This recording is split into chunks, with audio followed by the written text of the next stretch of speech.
Saudara, hari ini kita akan bicara tentang keluarga. Saudara, keluarga itu kalau diibaratkan menurut saya itu seperti sebuah pohon. Sebuah pohon yang kita tahu bahwa pohon itu bertumbuh, maka keluarga pun anggota-anggota keluarganya bertumbuh. Bukan hanya bertumbuh, tetapi keluarga juga berkembang. Dan bukan hanya berkembang, keluarga juga harus berbuah. Itu kalau kita melihat pohon, tentu kita mengharapkan hasil atau buah yang dihasilkan itu bukan buah yang pahit, tapi buah yang manis. Nah, saudara, sama juga dengan keluarga. Ketika kita bersama-sama bertumbuh, kita berkembang, maka harus ada buah-buah yang manis yang bisa dirasakan oleh setiap anggota keluarganya. Nah, itulah sebabnya hari ini saudara, kalau kita bicara tentang keluarga yang menolak egosentrisme, sebenarnya kita lagi diajarkan nih, bagaimana menjadi keluarga-keluarga yang menghasilkan buah-buah yang manis dengan cara, yaitu menolak egosentrisme. Nah, saudara, apa sih egosentrisme? Saudara, kalau kita mendengar kata egosentrisme, biasanya kan kita lebih mengenalnya kata egoisme gitu ya. Sebenarnya egosentrisme dan egoisme sami-sami mawon sih, beda-beda tipis. Tapi intinya kata itu kan ada kata latinnya ego. Ego itu siapa? Ego itu adalah aku. Ego itu adalah saya. Jadi egosentrisme adalah sikap yang jelas-jelas berpusat pada diri kita sendiri. Orang yang mementingkan dirinya sendiri. Orang yang senantiasa ingin mendapatkan karena kepentingannya sendiri, maka orang-orang ini akan selalu mencari kenyamanan, kenikmatan, ataupun kesejahteraan, keuntungan yang tidak lain adalah untuk dirinya sendiri. Sekalipun dia akan berani untuk apa saudara? Mengorbankan kepentingan orang lain.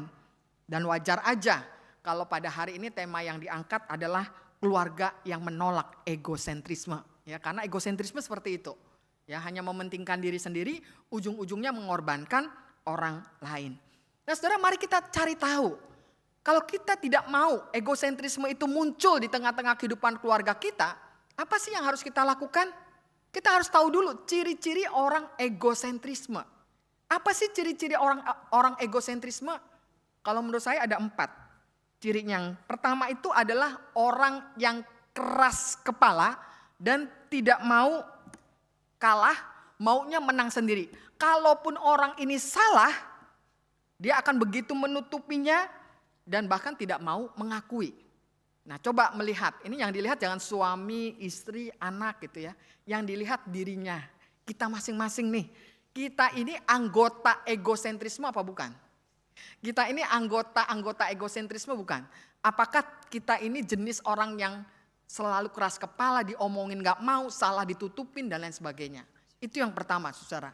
Ciri yang kedua, ciri orang egosentrisme itu saudara itu orangnya mudah emosi. Ini kalau sumbu pendek, mudah emosi.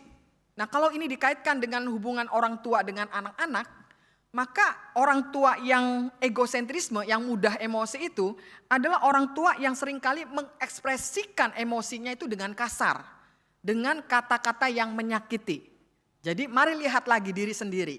Apakah dalam kata-kata yang kita gunakan untuk pasangan kita, untuk anak-anak kita, atau sebaliknya anak-anak kepada orang tua, memakai kata-kata yang kasar atau tidak? Kalau iya, kita termasuk golongan egosentrisme.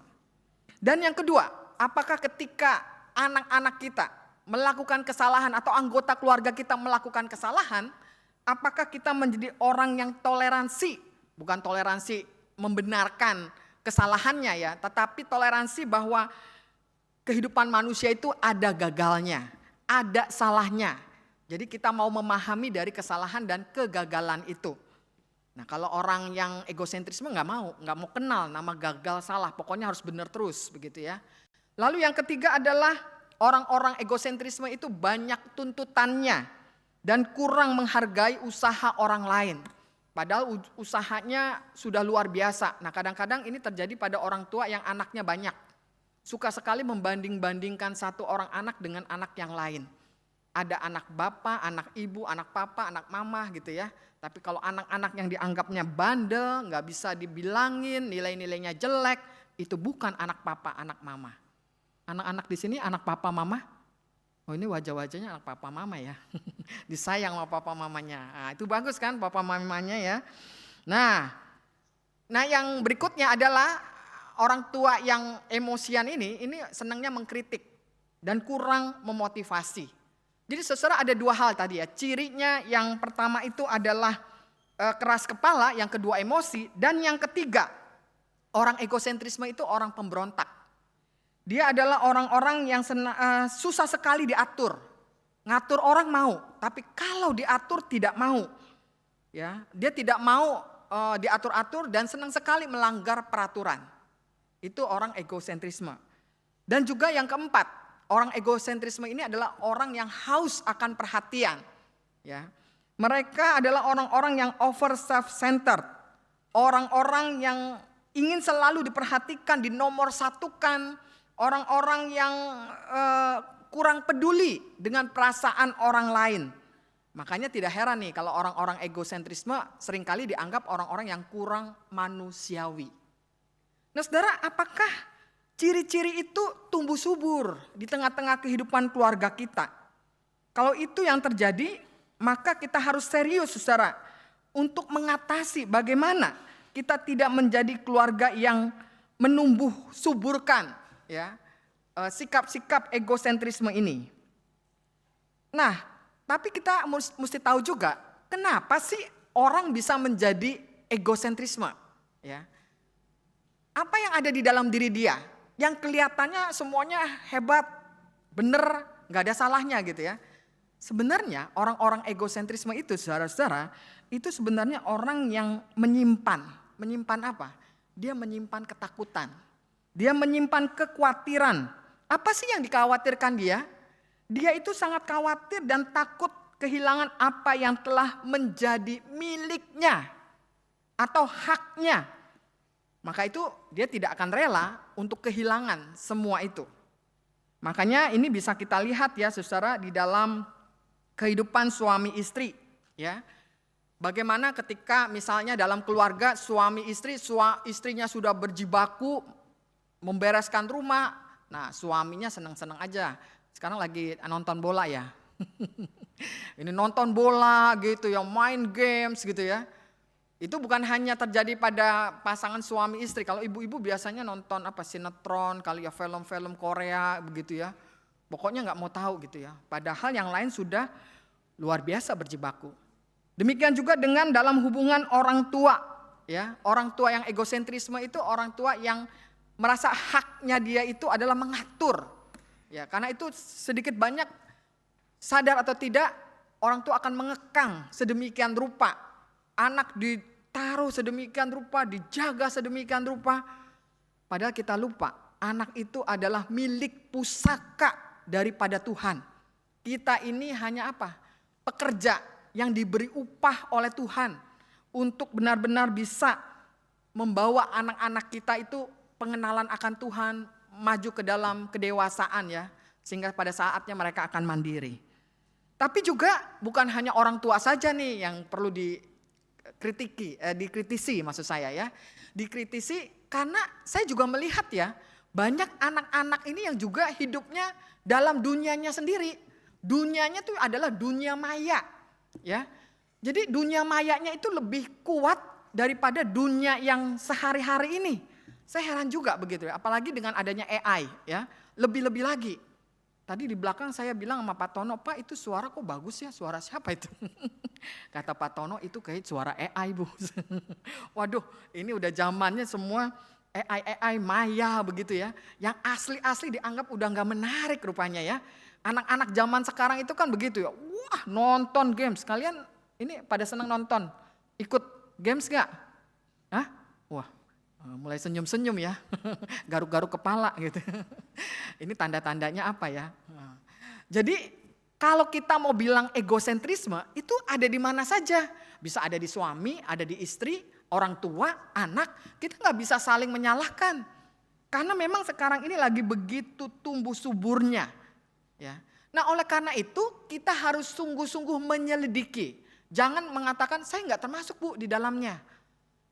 Pada pembacaan Alkitab pada hari ini saudara menarik nih. Apa yang kita baca lewat seorang muda. Sudah muda kaya. Ini kalau bilang crazy rich kali ya. Tipenya gitu. Kaya dia kan.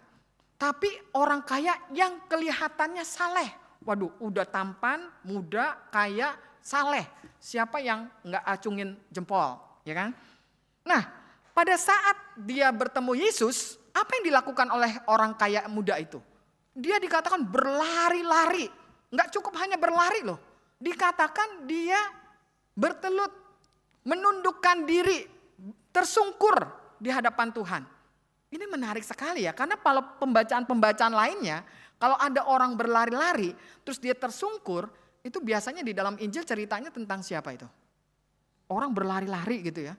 Terus udah gitu minta tolong sama Tuhan tersungkur itu. Orang seperti apa biasanya? Orang sakit. Betul nggak? Dalam Injil, ya kan? Orang sakit ataupun juga mungkin kerabatnya sakit. Ya kan? Pokoknya intinya sakit lah gitu ya. Nah sekarang kok orang muda tadi? Orang muda, kaya, ya kan? Saleh lagi ya, datang mencari Yesus. Tapi kok digambarkan oleh Injil Markus seperti orang sakit. Kenapa? Karena seringkali yaitu orang sakit tuh hanya dinilai dari sakit fisik. Nggak pernah dilihat dari sakit psikis, sakit spiritual. Padahal itu lebih berbahaya. Makanya kalau hari ini di dalam kitab Ibrani tadi menarik ya. Tadi Pak Tono bacakan ya. Kitab Ibrani ya pasal 4 ya ayat 12, 13 itu mengatakan. Sebab firman Allah hidup dan kuat dan lebih tajam daripada pedang bermata dua manapun. Ia menusuk sangat dalam sampai memisahkan jiwa dan roh, sendi-sendi dan sumsum. Ia sanggup menilai pikiran dan niat hati kita. Tidak ada satu makhluk pun yang tersembunyi di hadapannya, sebab segala sesuatu telanjang dan terbuka di depan mata Dia yang kepadanya kita harus memberi pertanggungan jawab. Nah, saudara, nggak main-main jadi pengikut Kristus ya. Ini orang muda semuanya kelihatannya keren ya. Tapi ternyata punya penyakit spiritual. Nah penyakit apa yang dimiliki orang muda itu? Penyakit yang dimiliki orang muda itu adalah penyakit yang membutuhkan pemulihan. Yaitu sikapnya yang egosentrisme. Yang tidak peduli. Memang sih kalau di dalam cerita Markus itu kan dia adalah seorang yang sangat memahami betul tentang hukum Taurat. Bahkan bukan hanya tahu tentang hukum Taurat, menjalankannya. Dia menyebutkan bahwa dia menghormati orang tua, dia tidak membunuh, tidak berzina, tidak mencuri, tidak mengucapkan si dusta, ya. Tidak mengurangi hak orang lain gitu ya. Semua hukum-hukum yang baik, ya. Dan jika kita perhatikan semua hukum-hukum itu dikategorikan sebagai hukum yang menyangkut relasi dengan orang lain. Nah, justru disinilah yang menarik. Ya, Yesus itu bisa melihat sangat tajam ke dalam diri orang muda itu. Apa itu? Yesus sepertinya mengerti dengan sengaja itu mengungkapkan keenam hukum itu. Untuk apa? Untuk bicara tentang relasi antara sesama manusia. Dan disinilah letak penyakit orang kaya itu. Bahwa sesungguhnya kalau dia bisa melakukan hal-hal tadi yang disebutkan. Ya menghormati orang tua, tidak membunuh, tidak berzina, tidak mencuri dan sebagainya.